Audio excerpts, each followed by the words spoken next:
शुरुआत करेंगे बड़ी खबर के साथ। अग्निपथ स्कीम के तहत सेना में भर्ती का ऐलान अब युवाओं के विरोध का अग्निपथ बन चुका है। जी हां, विरोध की आग ने तीसरे दिन और रफ्तार पकड़ ली है। सेना में भर्ती की प्रक्रिया में हुए बदलाव को लेकर युवाओं में आक्रोश है। बिहार से शुरू हुआ ये विरोध प्रदर्शन देश के कई राज्यों में फैल गया है। यूपी, उत्तराखंड, हरियाणा, राजस्थान समेत कई अन्य राज्यों में प्रदर्शनकारियों ने जोरदार विरोध प्रदर्शन किया है। स्क्रीन पर आप देख सकते हैं ये तस्वीरें, जहां पर विरोध की 5 तस्वीरें दरअसल आपके सामने है। सबसे ज्यादा विरोध बिहार में हो रहा है। बिहार के लखीसराय, समस्तीपुर, बलिया की तस्वीरें इसकी बानगी हैं। ट्रेन में आग लगने की वजह से बिहार के लखीसराय में एक पैसेंजर की मौत हो गई है। वहीं तेलंगाना के सिकंदराबाद में भी जमकर बवाल हुआ है। सिकंदराबाद में अग्निपथ के खिलाफ विरोध प्रदर्शन के दौरान एक युवक की मौत भी हो गई है, जबकि 13 लोगों के जख्मी होने की खबर सामने आई है। बिहार में कई जिलों में ट्रेनों में आग लगा दी गई है। जमकर तोड़फोड़ भी की जा रही है। हरियाणा सरकार ने प्रदर्शन को देखते हुए मोबाइल इंटरनेट सेवाओं और एसएमएस को सस्पेंड करने का आदेश दे दिया है। ये आदेश अगले 24 घंटे के लिए लागू होगा। आंदोलन को देखते हुए रेलवे ने कई ट्रेनों को रद्द भी कर दिया है। कई ट्रेनों को शॉर्ट टर्मिनेट किया गया है। बिहार से उठी बवाल की आग 10 राज्यों में फैल चुकी है। वहीं टीवी स्क्रीन पर आप देख सकते हैं कैसे उत्तर प्रदेश, बिहार, तेलंगाना, हरियाणा, दिल्ली और राजस्थान में हंगामा बरपा हुआ है। अग्निपथ का विरोध अब देश भर में फैल चुका है। जगह जगह ट्रेनें फूकी जा रही हैं, बसें तोड़ी जा रही हैं। सरकार के खिलाफ प्रदर्शन हो रहा है। बिहार में सबसे ज्यादा बवाल हो रहा है। 6 तस्वीरें आपके सामने, समस्तीपुर, बिहिया, बक्सर, लखीसराय, आरा और लखमीनिया की तस्वीरें आप फिलहाल देख रहे हैं। कैसे नौजवान गुस्से में हैं।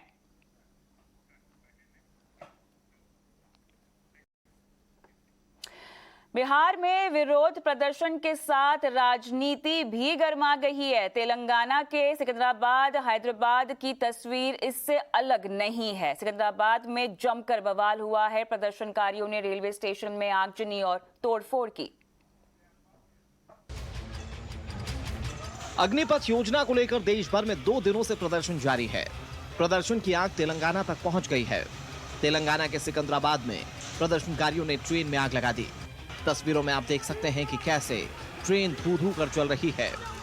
ट्रेन से आग की लपटें निकल रही हैं। वहीं तेलंगाना में सड़क पर भी घमासान दिखा, जहां जगह जगह प्रदर्शन किया जा रहा है।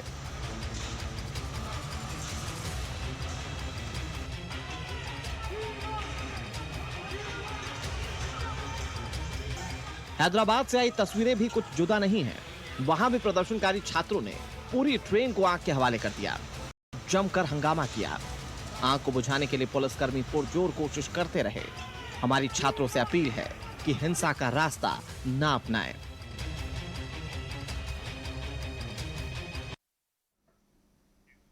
अग्निपथ के आक्रोश की आग बिहार के रास्ते यूपी पहुंच चुकी है। वाराणसी में भी छात्र सड़कों पर आ गए हैं। युवा सेना में भर्ती की पुरानी स्कीम को बहाल करने की मांग कर रहे हैं।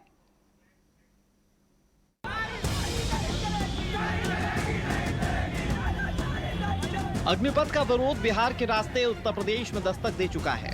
वाराणसी में भी छात्र सड़कों पर उतरे और सरकार के खिलाफ जमकर नारेबाजी की। छात्रों की मांग है कि पुरानी भर्ती स्कीम को फिर से लागू किया जाए। मैं यही कह रहा हूं कि सर ये जो 4 साल का इसको हटा दें और जो पहले चल रहा तो वही चले। वाराणसी में कई जगहों पर हिंसा की तस्वीरें भी सामने आई। नाराज छात्रों ने यूपी रोडवेज की बसों में तोड़फोड़ की।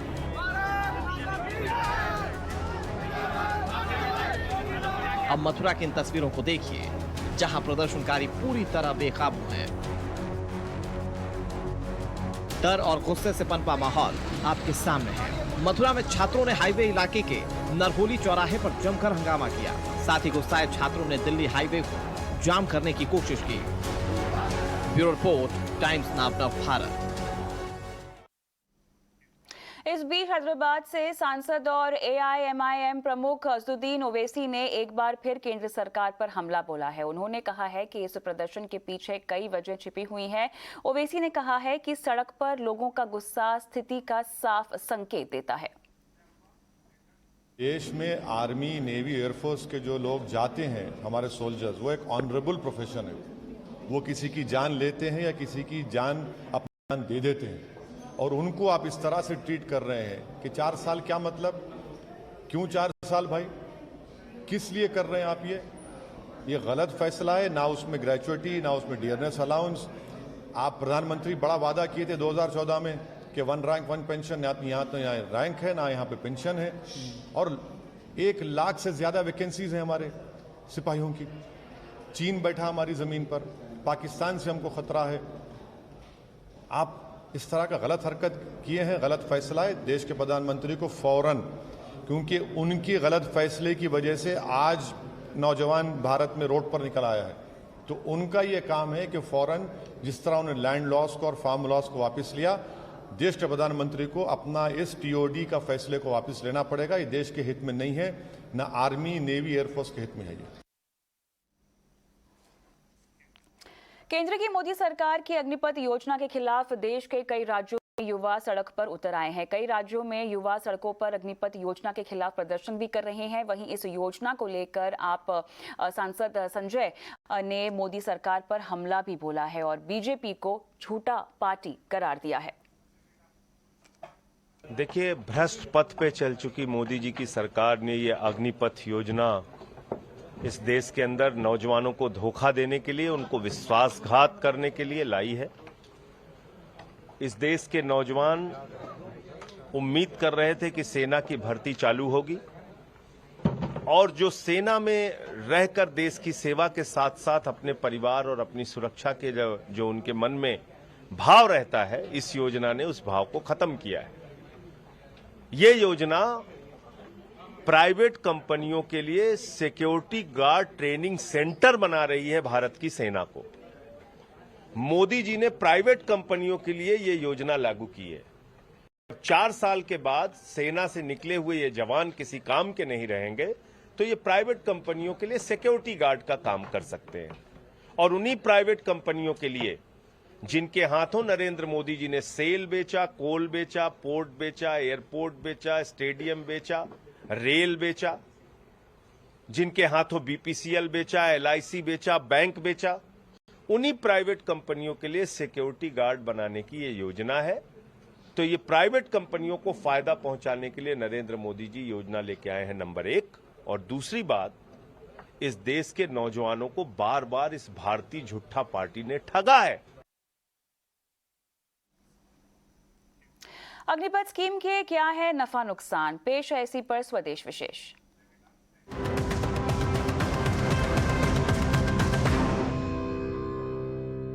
अग्निपथ के लिए अग्नितांडव हो रहा है। देश का युवा सड़कों पे है और अग्निपथ के खिलाफ लगातार बातचीत कर रहा है। कुछ दिन पहले जब सरकार ने अग्निपथ स्कीम के बारे में बात करी थी, तो हमने भी यहाँ बात करते हुए कहा था कि शायद ये कदम बहुत आगे जाएगा, बहुत क्रांतिकारी है। लेकिन लग रहा है ऐसा कि जो देश का युवा है वो इस समय इस अग्निपथ की स्कीम, अग्निपथ के साथ नहीं है, बल्कि वो सड़क पर उतर के उसका विरोध कर रहा है। बेरोजगार युवा नौकरी की आस चुपचाप था, लेकिन सरकार ने 4 साल की नौकरी का इंतजाम किया, तो ये युवा अब बिलख गया है और अब इस गदर से बचना सरकार के लिए नामुमकिन सा लग रहा है। चलिए, देश के हाल आप देख ही रहे होंगे, शहर जल रहे हैं, बेरोजगारी का गुस्सा सड़कों पर उबल रहा है। अग्निपथ को लेकर जगह जगह अग्निकांड हो रहे हैं, लेकिन इस दौर में भी स्कीम को लेकर कुछ लोग समर्थन में, कुछ विरोध में हैं। यानी कि अपनी अपनी डफली, अपना अपना राग चल रहा है। आखिर क्या है स्कीम के नफा नुकसान, इस टॉपिक पर करेंगे अपने एक्सपर्ट से चर्चा। लेकिन पहले देख लेते हैं हाल शहर।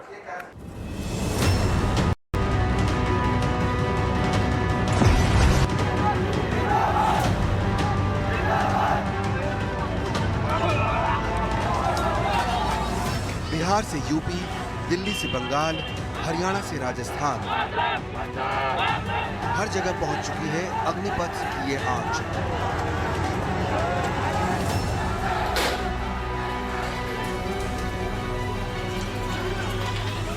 स्कीम के आक्रोश में शहर शहर बवाल हो रहा है और हर बवाल में अग्निपथ पर सवाल उठ रहा है। ये तस्वीरें हैं बिहार के तांडव की, जहां समस्तीपुर में गुस्साए युवाओं ने जमकर आगजनी की और पुलिस की गाड़ी तक तोड़ दी, जबकि बहिया आरा में रेलवे स्टेशन को ही फूंक डाला। ट्रेन की पटरियों पर जलती हुई ये गाड़ियां बिहार के लखीसराय की हैं, जहां उपद्रवियों के आगे पुलिस की एक भी न चली। इंजन तोड़ दिया, इंजन के आगे आग लगा दिया, ट्रेन में भी आग लगा दी। ट्रेन में भी पूरा आग लगा कितना दिया। आप लोग मना नहीं किया? माना खुद स्वयं बुताए। बिहार से फैली ये आग देश के कोने कोने में पहुंच रही है। यूपी के बलिया में भी युवाओं का गुस्सा ट्रेनों पर निकला, तो तेलंगाना में भी जमकर बवाल हो रहा है। हरियाणा में भी युवा सड़कों पर हैं, तो पुलिस उनके पीछे लाठियां लेकर, जबकि दिल्ली में एक बार फिर से छात्र और दूसरे छात्र संगठन भी सड़कों पर उतर आए हैं और स्कीम की खिलाफत में जुट गए हैं। पुलिस हमें प्रोटेस्ट नहीं करने दे रही है, जो हमारा अधिकार है वो नहीं करने दे रही है। हम 2 मिनट के लिए वहाँ खड़े हुए और उन्हें हमें खदेड़ना शुरू कर दिया। इस देश के अंदर डेमोक्रेसी नाम की कोई चीज है नहीं है। अगर है तो हम शांतिपूर्वक यहाँ पे प्रदर्शन करने आ रहे थे।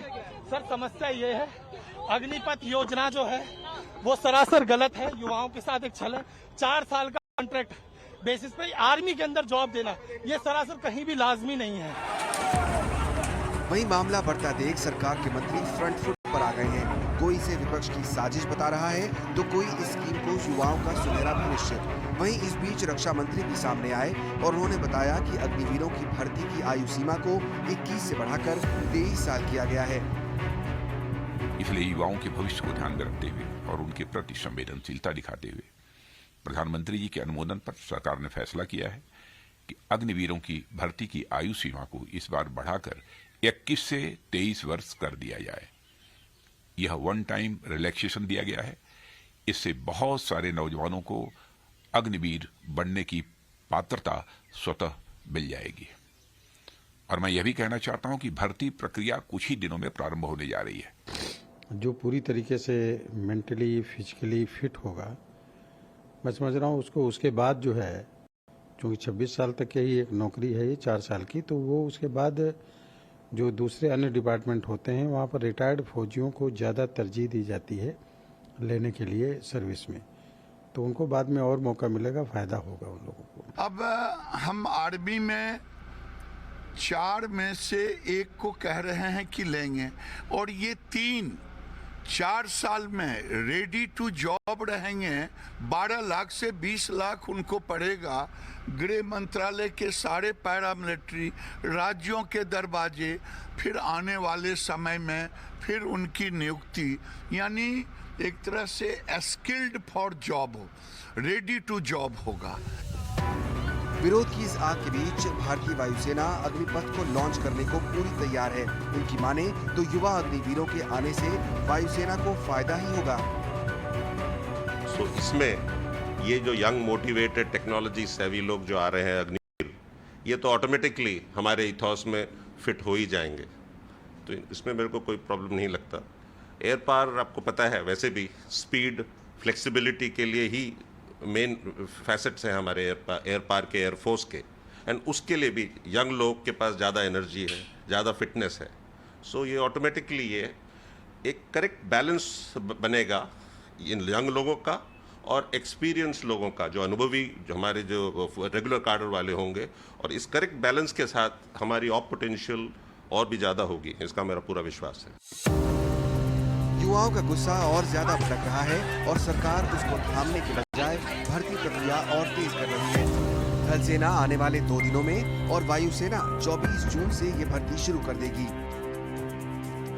भारत सरकार ने अग्निपथ योजना की घोषणा की है, जिसके द्वारा नौजवान आर्म फोर्सेस में भर्ती हो सकते हैं। इस योजना में भर्ती की आयु 17.5 से 21 साल रखी गई है। मुझे ये बताते हुए खुशी है कि पहली भर्ती के लिए उम्र की अपर एज लिमिट 23 साल कर दी गई है। इस चेंज से नौजवानों को फायदा होगा। मुझे भरोसा है कि युवा बड़ी संख्या में भर्ती के लिए अप्लाई करेंगे। वायुसेना की भर्ती प्रक्रिया 24 जून से आरंभ होगी। In the next 2 days, this notification will be posted on joinindianarmy.nic.in website. And thereafter, in the next stage, our various recruitment offices will promulgate the dates for registration and conduct of rallies, including their locations or places pan-India. ये scheme तो बहुत transformational है, बहुत अच्छा scheme है और मेरे ख्याल से इसमें सबके लिए फ़ायदा है। लेकिन मेरे ख्याल से लोगों को इस बारे में ज़्यादा अंडरस्टैंडिंग नहीं हुआ है या मिसअंडरस्टैंडिंग हो गया। तो जो हमने रीच आउट किया है, हमने कम्युनिकेट किया है इसके बारे में, लेकिन कुछ लोगों को ठीक से इसको मालूम नहीं पड़ा होगा, तो इसलिए डाउट होगा। लेकिन ये वायलेंस और प्रोटेस्ट वगैरह सही तरीका नहीं है, इनको ठंडे दिमाग से सोचना चाहिए।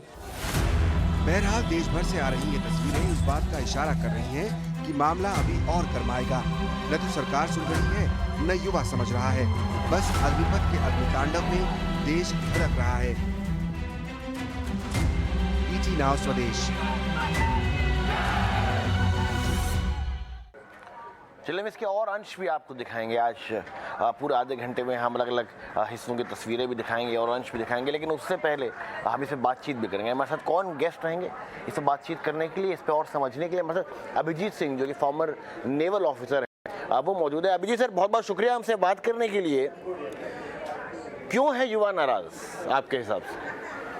देखिए साहब, मैंने ये बात कल भी आपके चैनल पे आके कही थी कि ये स्कीम जो आई है इसमें ये थोड़ी जल्दबाजी में आई है।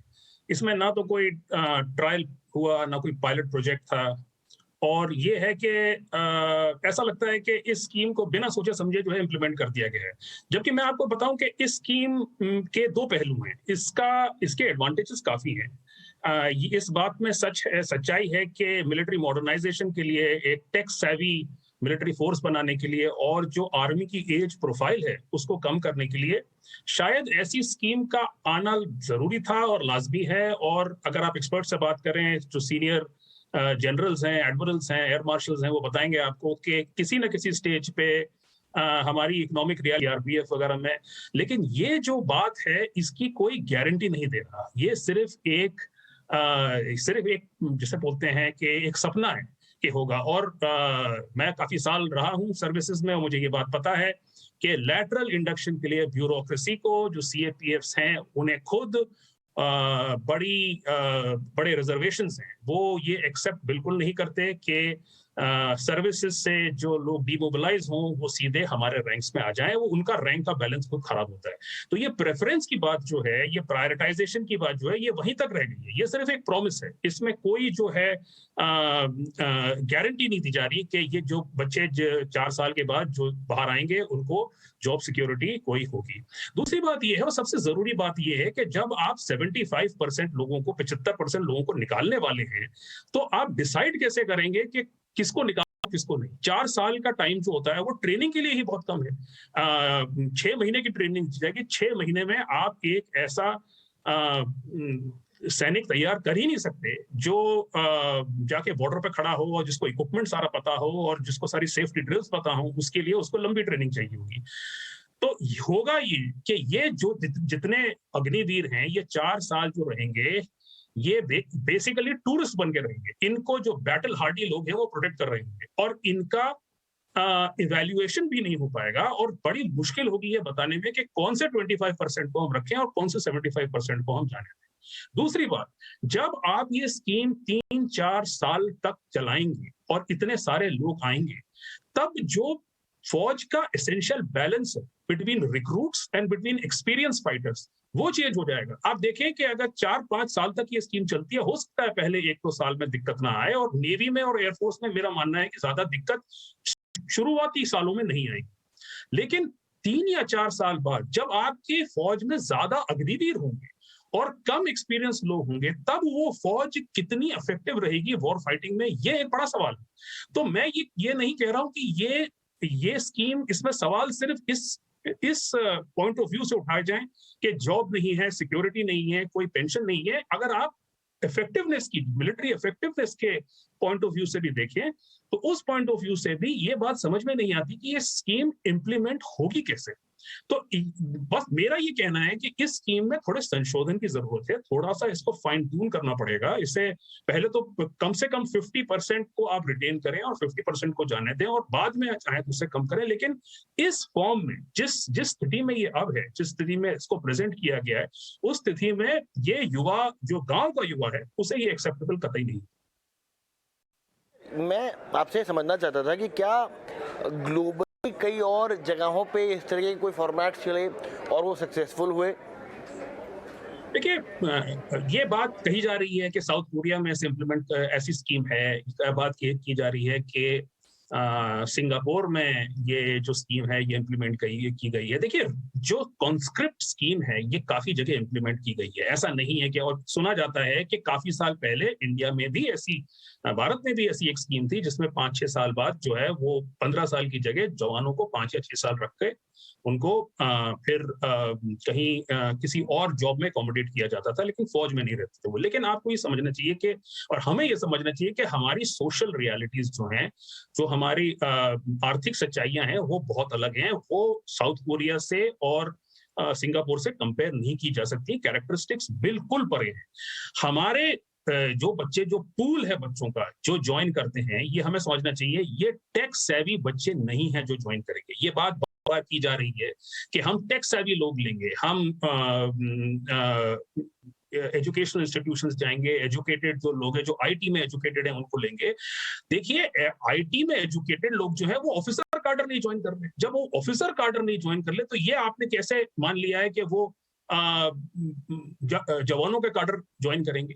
तो ये समझना कि ये पूल जो है ये कहीं और से आ जाएगा और हम इन बहुत ही एजुकेटेड, बहुत ही सैवी, टेक सैवी यूथ को एकोमोडेट करेंगे, ये भी मेरे ख्याल से एक मिस रिप्रेजेंटेशन है रियलिटी का।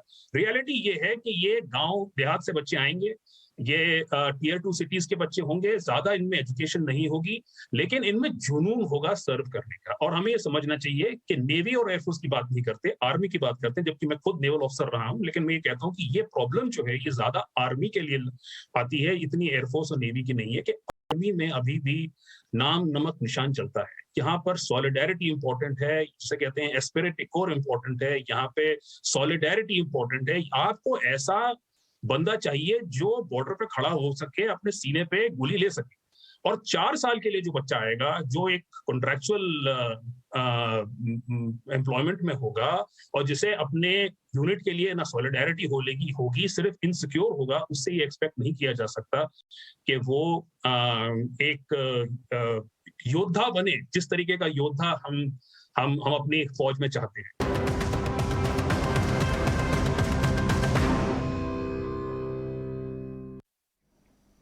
चलिए आगे बढ़ेंगे और बात करेंगे कोरोना की। देश में कुछ दिनों से कोरोना की रफ्तार थमने का नाम नहीं ले रही है। पिछले 24 घंटों की बात करें, देश में कोरोना के 12,847 नए केसेस मिले हैं। कोरोना के चलते 14 लोगों की मौत भी हो गई है। वहीं करीब 112 दिन के बाद कोरोना का आंकड़ा 12,000 के पार गया है और इससे पहले 24 फरवरी को 13,166 नए मामले मिले थे। कोरोना केसेस के मामले में महाराष्ट्र देश में टॉप पर है। देश में सबसे ज्यादा 4,165 केस महाराष्ट्र में आए हैं। वहीं मुंबई में आज 255 नए मामले आए हैं। और कोरोना की पूरी अपडेट लेते हमारे सहयोगी अभिषेक से। अभिषेक, ताजा हालात बताएं, मुंबई और महाराष्ट्र में किस तरह से बढ़ती हुई जा रही है और क्या केसेस वाकई बेकाबू हो रहे हैं? कोरोना के केसेस लगातार बढ़ोतरी कर रहे हैं और आज आए हुए आंकड़ों को अगर ध्यान दें, फिर एक बार 4,000 के पार महाराष्ट्र में आंकड़े आए हैं। और वहीं मुंबई में इसका केंद्र बना हुआ है, जहां पर 2,000 के ऊपर केसेस लगातार आ रहे हैं। और वहीं 3 लोगों की कोरोना वायरस के चलते मौत भी हुई है। अगर देखेंगे एक्टिव केस लोड की बात करें, 21,000 के पार पूरे राज्य में कोविड केसेस जमे हुए हैं, जिनमें से 13,000 के ऊपर मुंबई में है। और वहीं कोरोना का नया केंद्र बनता हुआ थाने नजर आ रहा है, जिसके केसेस लगभग 4,000 के पास पहुंच चुके हैं। वहीं हम दूसरी ओर देखेंगे कि सरकार वेट एंड वॉच मोड में लगातार नजर आ रही है। अपील कर रही है मास्क पहनने की, कोविड प्रोटोकॉल पालन करने की, लेकिन कोविड निर्बंध लगाना और मास्क को मैंडेटरी करना ये अभी तक जारी नहीं किया गया है। वहीं दूसरी ओर हॉस्पिटल में लोगों की भर्ती ना के बराबर हो रही है, लोग घरों में ठीक हो रहे हैं, ये सारे असिम्प्टोमेटिक केस बताए जा रहे हैं। इसके चलते सरकार वेट एंड वॉच मोड में है। लगातार टाइम्स नेटवर्क आपको ये अपील कर रहा है कि मास्क जरूर पहने और कोविड प्रोटोकॉल का पालन करें। देश भर में पेट्रोल डीजल संकट को लेकर केंद्र सरकार ने बड़ा फैसला लिया है। पेट्रोलियम मंत्रालय ने यूनिवर्सल सर्विस ऑब्लिगेशन का दायरा बढ़ा दिया है, यानी अब प्राइवेट कंपनियों के पेट्रोल पंप्स को भी सप्लाई, बिक्री और टाइमिंग को लेकर सरकारी निर्देशों का मानना जरूरी होगा। और अब तक यूनिवर्सल सर्विस ऑब्लिगेशन सिर्फ उत्तर पूर्वी राज्यों में ही लागू था, लेकिन इस खबर पर तमाम डिटेल्स हमारे सहयोगी प्रकाश प्रियदर्शी दे रहे हैं। देखिए, देश के कई हिस्सों से इस बात की खबरें आ रही है कि पेट्रोल पंप्स पे पेट्रोल डीजल की पर्याप्त सप्लाई नहीं हो रही है, कंज्यूमर्स को काफी दिक्कतों का सामना करना पड़ रहा है। पेट्रोलियम मंत्रालय ने अब इसका संज्ञान लिया है और एक जरूरी फैसला किया है। नए फैसले के हिसाब से जो यूनिवर्सल सर्विस ऑब्लिगेशन है, जिसको कि यूएसओ कहते हैं, अब उसके दायरे को बढ़ा दिया गया है। मतलब यूएसए के जो नियम हैं वो अब देश के सभी हिस्सों में लागू होंगे, जो कि अभी तक सिर्फ नॉर्थ ईस्ट में ही लागू थे। इसका मतलब ये है कि अब चाहे वो निजी कंपनी हो या सरकारी कंपनी हो, उसे रिटेल आउटलेट्स यानी कि पेट्रोल पंप्स बंद करने के लिए या खोलने के लिए सरकार के नियम निर्देश का पालन करना होगा। यानी कि सरकार जो टाइमिंग डिसाइड करेगी उस टाइमिंग का पालन उसके लिए करना जरूरी होगा, जो कि अब जिसमें अब तक मिली हुई थी। साथ ही साथ इस बात को भी सुनिश्चित करना होगा कि सरकार ने जो भी टाइमिंग डिसाइड किए हैं उस दौरान पेट्रोल और डीजल की पर्याप्त सप्लाई करना होगा और साथ ही साथ उनको पर्याप्त स्टॉक भी रखना होगा। यह फैसला इसलिए किया गया है ताकि कंज्यूमर को जो है दिक्कत न हो।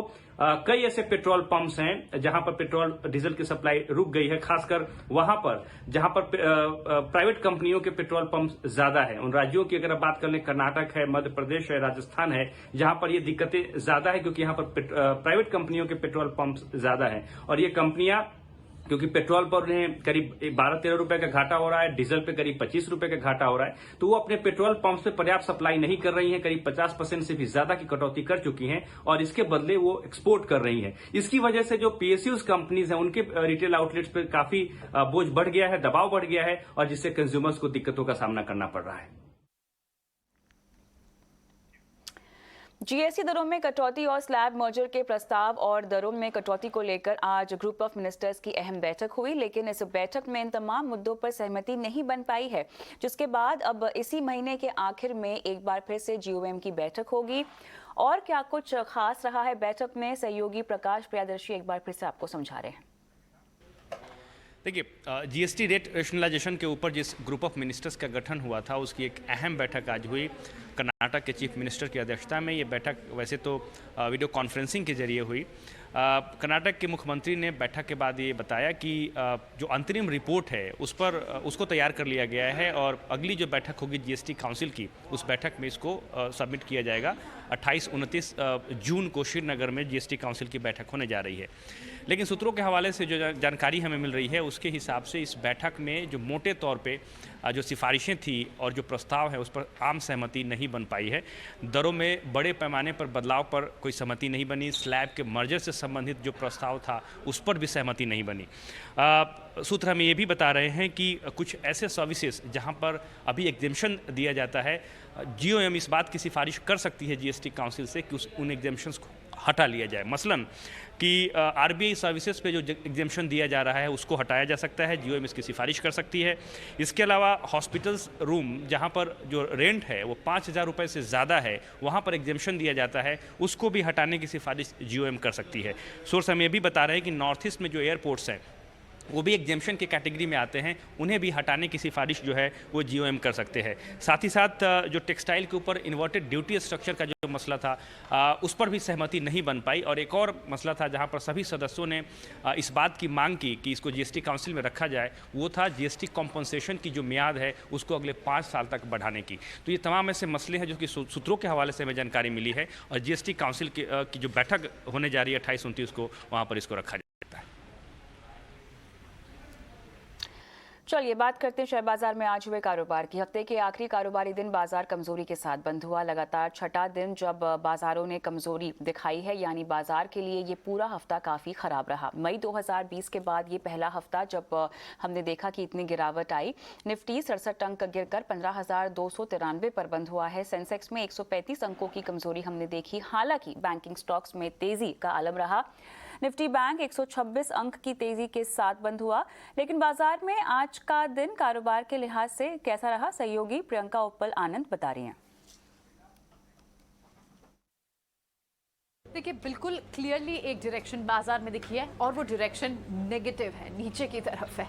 इसी हफ्ते में 15,500 का बड़ा सपोर्ट टूटा और 15,300 भी टूटा। आज भले 15,300 के पास ऊपर जाके इनफैक्ट थोड़ा सा नीचे ही बंद हुए, लेकिन बाजार पर क्लियरली आपको ट्रेंड नीचे की तरफ दिखाई दिया। बड़े बड़े फैक्टर्स जो इस हफ्ते में प्ले आउट हुए वो थे फेड बैठक के।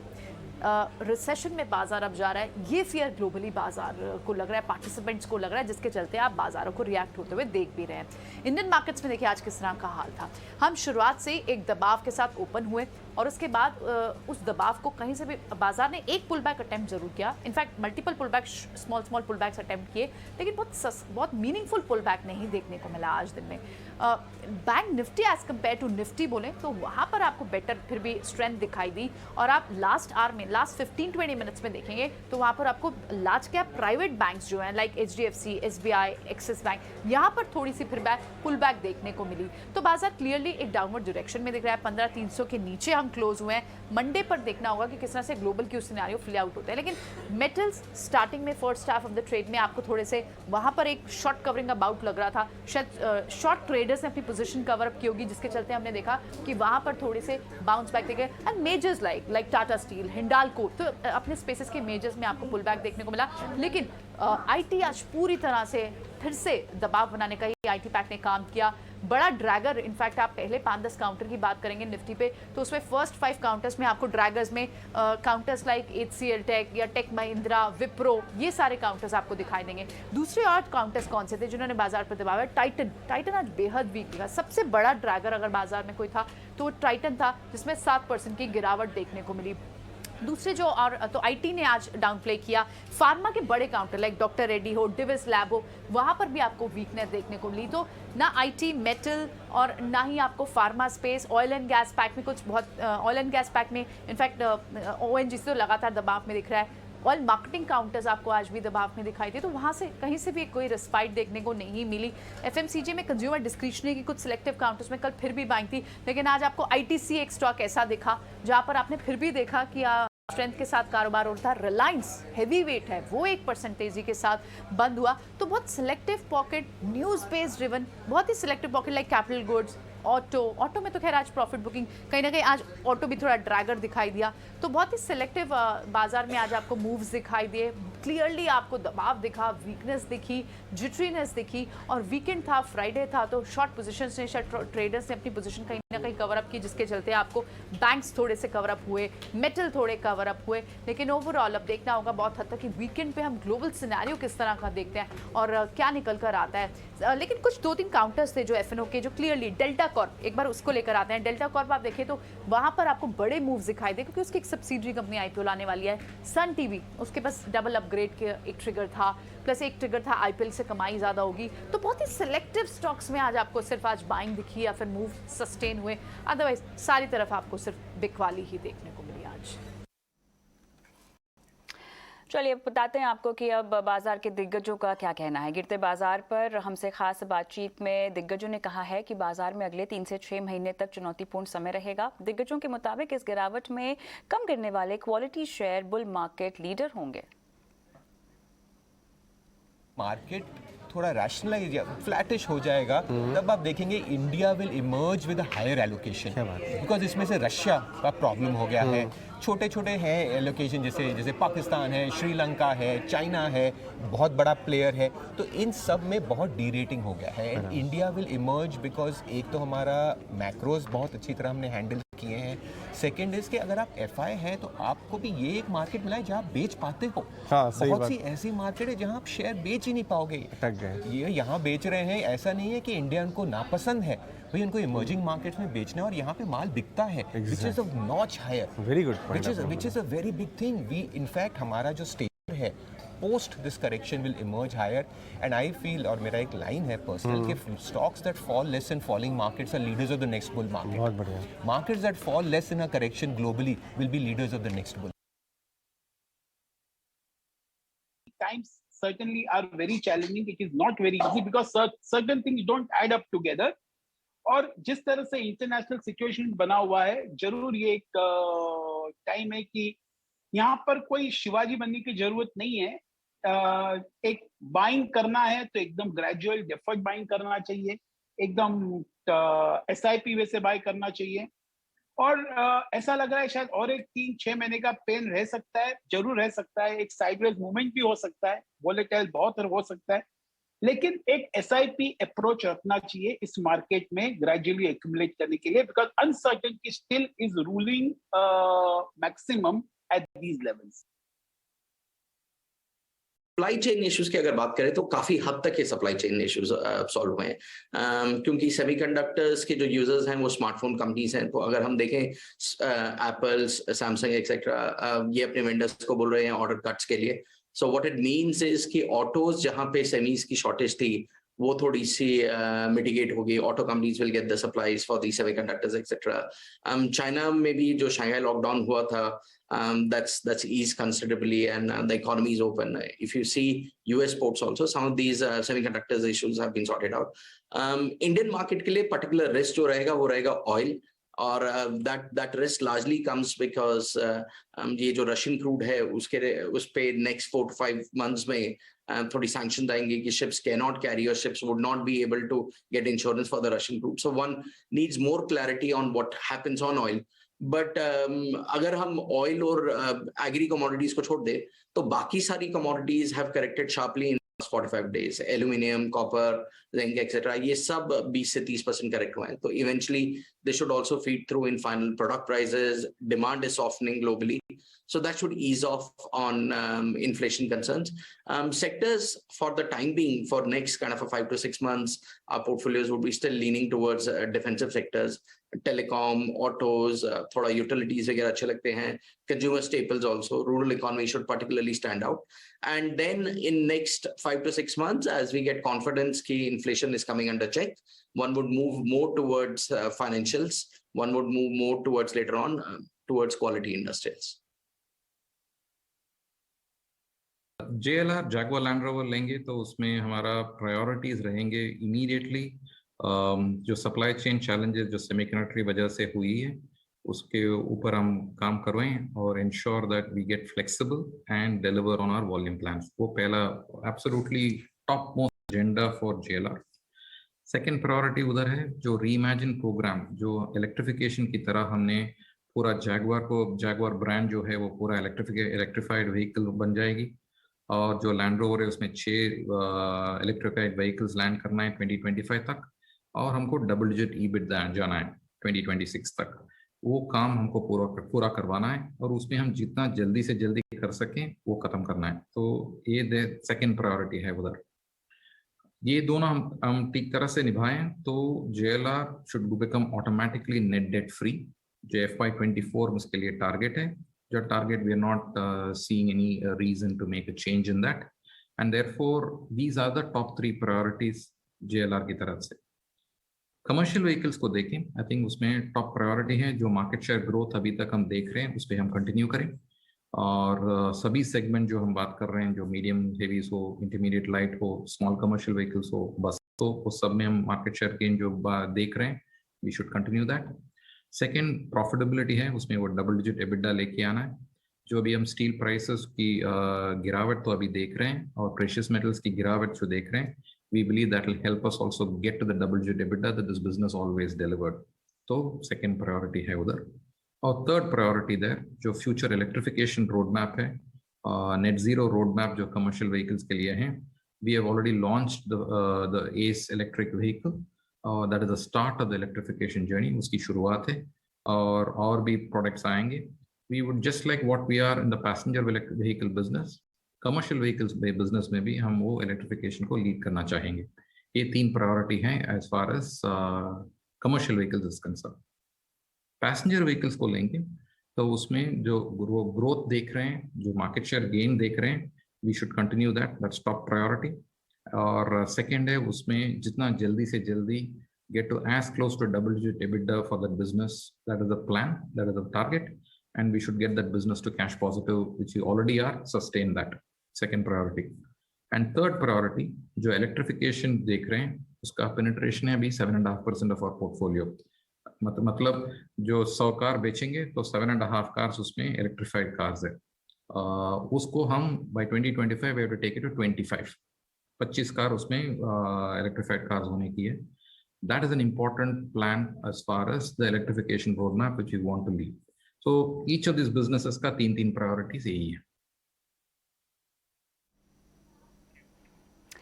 RIL दिग्गज कॉस्मेटिक कंपनी रेवलॉन में हिस्सेदारी खरीद सकती है। इस बड़ी और एक्सक्लूसिव खबर के साथ तमाम डिटेल्स हमारी सहयोगी नयनतारा राय दे रही हैं।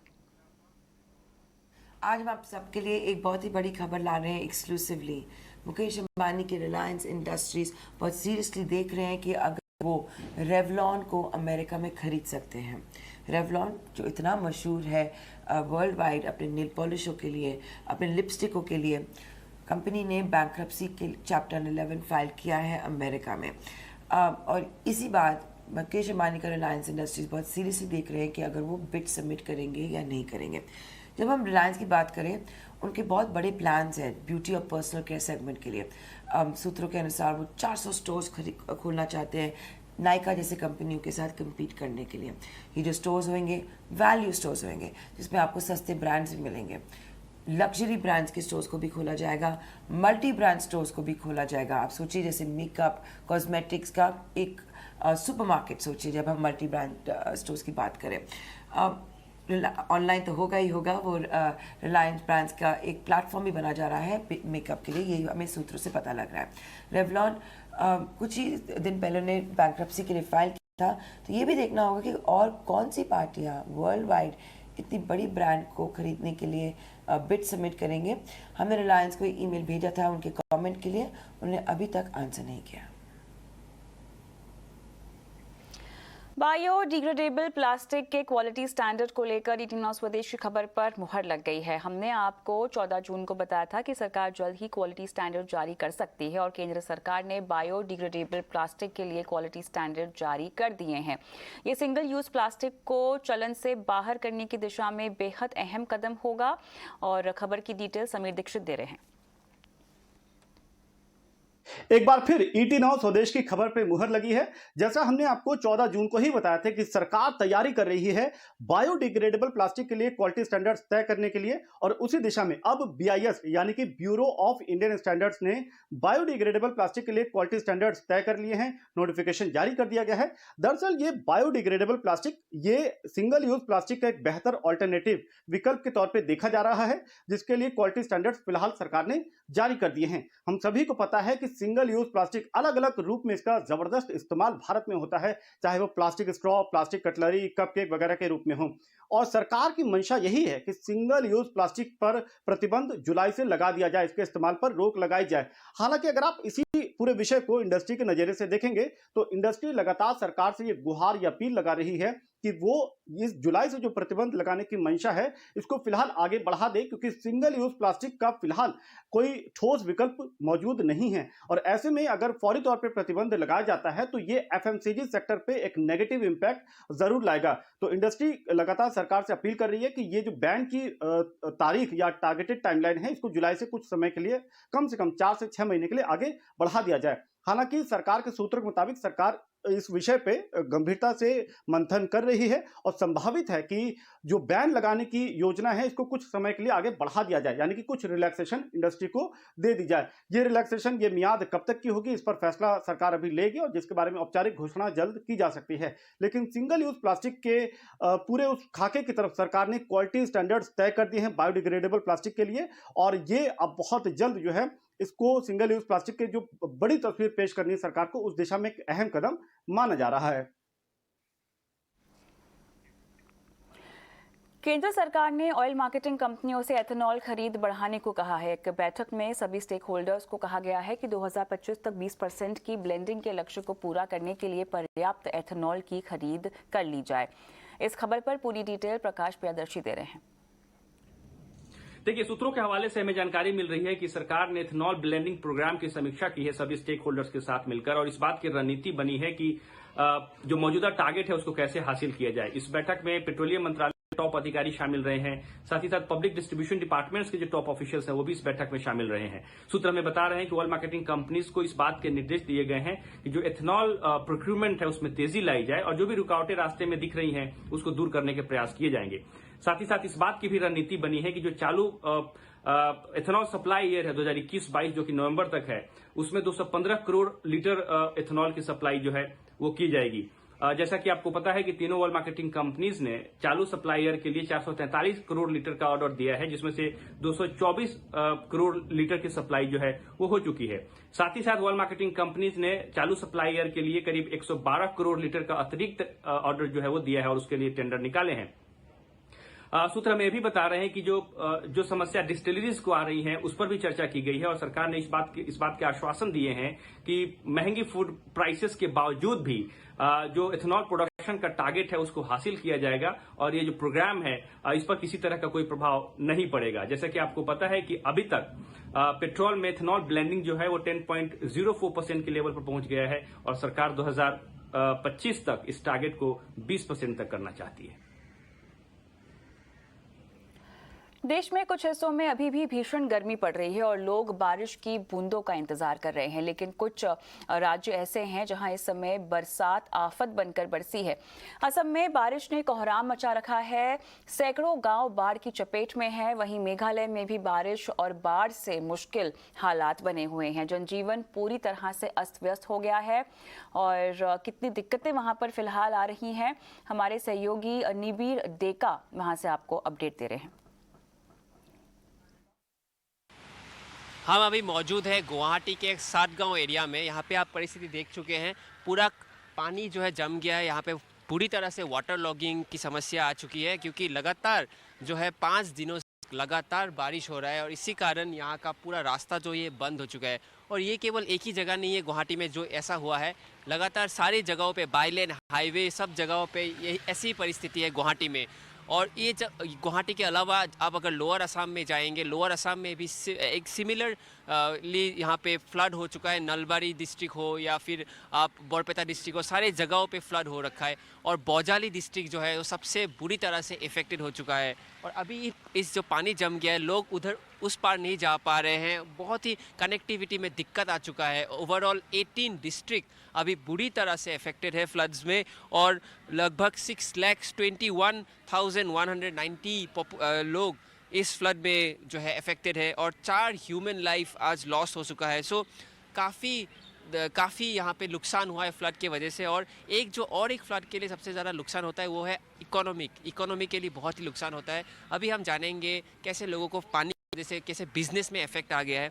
भैया आपसे ये जानेंगे, जो ये बाढ़ हुआ है, अभी डिलीवरी आपका आया था तो आप तो डिलीवरी में जा नहीं पाओगे, तो ये क्या दिक्कतें आ रही है? अभी दिक्कत तो आ रहा है, मैं पानी के लिए जा रहा था डिलीवरी करने, पर पानी के लिए जा नहीं पा रहा हूँ मैं अभी।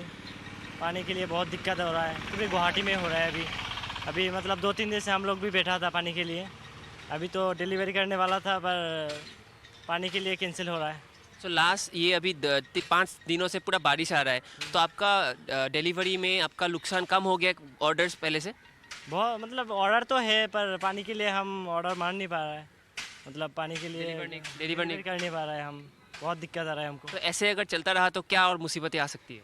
बहुत मुसीबत, मतलब खाने पीने का और चलने का, रास्ते में जाने का बहुत दिक्कत आ रहा है हमको।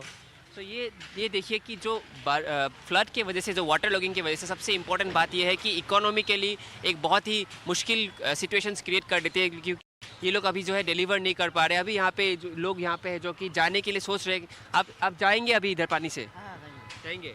आपको डर नहीं लग रहा है आपका बाइक अगर बंद हो गया तो? नहीं होगा भाई, बंद नहीं होगा। नहीं होगा। ये कितना पानी यहाँ पे है आपको क्या लगता है? इतना होगा। 2 फुट पानी है। अब इधर आइए, तो यहाँ पे हम लोकल से जानेंगे क्या परिस्थिति है, कितना पानी है यहाँ पे? पानी तो 3 फुट हो गया। 3 फुट हो गया। हाँ, हाँ। और कब से पानी है ऐसे? ये तो 3-4 दिन हो गया। तो अभी लोग कैसे आना जाना कर रहे हैं जिनके पास बड़ा गाड़ी नहीं? वोट देके बीजेपी को जिताया, अभी बीजेपी हम लोग को क्या करेगा, मुंह से गंदा बात निकलेगा। अच्छा, तो देखिए कि लोग बहुत ही नाराज़ हैं क्योंकि ये जो पानी का जो परिस्थिति है बहुत ही दिक्कतें आ रही है लोगों को। अभी आप देख रहे हैं खाली बड़े गाड़ी जो है वो आ पा रहे हैं, और ये बस गुवाहाटी का प्रॉब्लम नहीं है, पूरे असम में ये जो है बाढ़ की वजह से प्रॉब्लम आ रहा है। और बाढ़ खाली आप फ्लड नहीं देख सकते, लैंडस्लाइड हुआ है, लैंडस्लिप्स हुआ है, बहुत ही जगहों पे ये हुआ है। और मेघालय में भी हुआ है क्योंकि बरसात जो है कंटिन्यूअसली लास्ट 5 डेज से आ रहे हैं, और वेदर फोरकास्ट के हिसाब से और 2-3 दिन बारिश ऐसे कंटिन्यू रहेगा। लेकिन मेन क्वेश्चन ये है, अगर बारिश ऐसे चलता रहा तो हालातें और बिगड़ सकती है।